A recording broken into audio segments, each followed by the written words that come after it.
Doctor Sekar, consultant urologist, Apollo speciality hospital. Over active bladder பத்தி இன்னைக்கு நான் பேச போறேன். ஓவர் ஆக்டிவ் பிளாடர் எல்லாரும் தெரிஞ்ச ஒரு விஷயம் தான். அது வந்து ஒரு வியாதின்னு சொல்ல முடியாது. ஒரு சிம்டம்ஸோட காம்பினேஷன், ஒரு கலெக்ஷன்ஸ். என்னென்ன பிரச்சனைகளோட ஒரு 3 பிரச்சனைகள் மெயினா சொல்றாங்க. அதோட காம்பினேஷன். அர்ஜென்சி, சிறுநீர் அவசரமா வர்றது. ஃப்ரீக்வன்சி, சிறுநீர் வந்து அடிக்கடி கழிக்கிறது. அப்ப இரவு நேரத்துல நாக்டூரியா, நிறைய டைம் ஏஞ்சி போறது. ரொம்ப அதிகமாயிடுச்சுன்னா சிறுநீர் கசிவு ஏற்படுது. அவங்கள அறியாமலே தன்னிச்சையா யூரின் கசிவு. சோ இதெல்லாம் சேர்ந்ததும் ஓவர் ஆக்டிவ் பிளாடர்னு சொல்லுவோம். மேஜர் ப்ராப்ளம் இல்ல, பெத்தாலஜி இல்ல, ஒரு மைண்ட் ரிலேட்டட் ஒரு பிளாடர் மெக்கானிசம். பாத்தீங்கன்னா சிறுநீர் பையில யூரின் ஃபில் ஆகுறப்ப அது வந்து பிரெயின் சிக்னல்ஸ். பெத்தாலஜி இல்ல, ஒரு மைண்ட் ரிலேட்டட் ஒரு பிளாடர் மெக்கானிசம். பாத்தீங்கன்னா சிறுநீர் பையில யூரின் ஃபில் ஆகுறப்ப அது வந்து பிரெயின் சிக்னல்ஸ் அனுப்பும். சோ ஃபில் ஆயிடுச்சு, இந்த டைம் வந்து நம்ம எம்டி பண்ணணும்.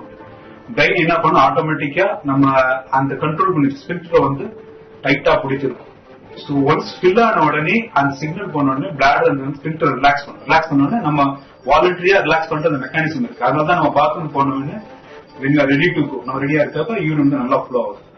இது ஃபில் ஆகிறதுக்கு முன்னாடியே சில ஃபேக்டர்ஸ் இருக்கு. பிளாடர்ல வந்து அந்த இரிட்டேட்டிங் தன்மை இருக்கிற ஒரு நச்சு பொருள், நச்சு கழிவுகள், இல்ல பிளாடர்ல வந்து புண்டு மாதிரி இருக்கிறது, அதுல கட்டி இருக்கிறது, கல் இருக்கிறது, ரத்த கட்டிகளா இருக்கிறது, சுகர்னால பாதிக்கப்பட்ட பிளாடர், நரம்பு தளர்ச்சினால பாதிக்கப்பட்ட பிளாடர், மல்டிபிள் ஸ்க்லரோசிஸ் சொல்லுவாங்க, பார்க்கின்சன்ஸ், இந்த மாதிரி பிரெயின் நியூரான் மூலமா பாதிக்கப்பட்ட சிறுநீர் பைகள்.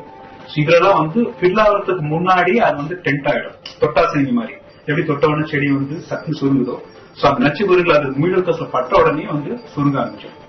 இப்ப நியூலி கான்செப்ட் எப்படி நம்ம அந்த ஓவர் ஆக்டிவ் பிளாடருக்கு தேங்காய், இளநீர் தண்ணி எல்லாம் குடிக்கலாம் நம்ம சொல்றோமோ, டெண்டர் கோகனட், அதுல வர பொட்டாசியம் லெவல் கூட வந்து ஒரு மாதிரி இரிட்டன்ட் அப்படின்ற மாதிரி வந்துட்டு இருக்காங்க. பட் ஓவராலா பார்த்தா டெண்டர் கோகனட் வந்து கண்டிப்பா ஓவர் ஆக்டிவ் நல்ல பெனிஃபிட் தான். எப்ப வந்து நம்ம மருத்துவரை பார்க்கணும்னு பாத்தீங்கன்னா, இப்ப ஒரு சிச்சுவேஷன் எல்லா டைமும் உடனே சிம்டம்ஸ் வருதோ உடனே நீங்க வந்து யூராலஜிஸ்டோ இல்ல வந்து உங்க ஃபேமிலி விஷயம் பார்க்கணும் அவசியம் கிடையாது. முதல்ல வந்து இன்னைக்கு ஒருத்தருக்கு வருது, இந்த மாதிரி சிம்டம் வருது, ஆஹா எனக்கு ஓவர் ஆக்டிவ் பிளாடர் வந்துருச்சு அந்த மாதிரி சொல்லிட்டு பயப்பட வேண்டாம்.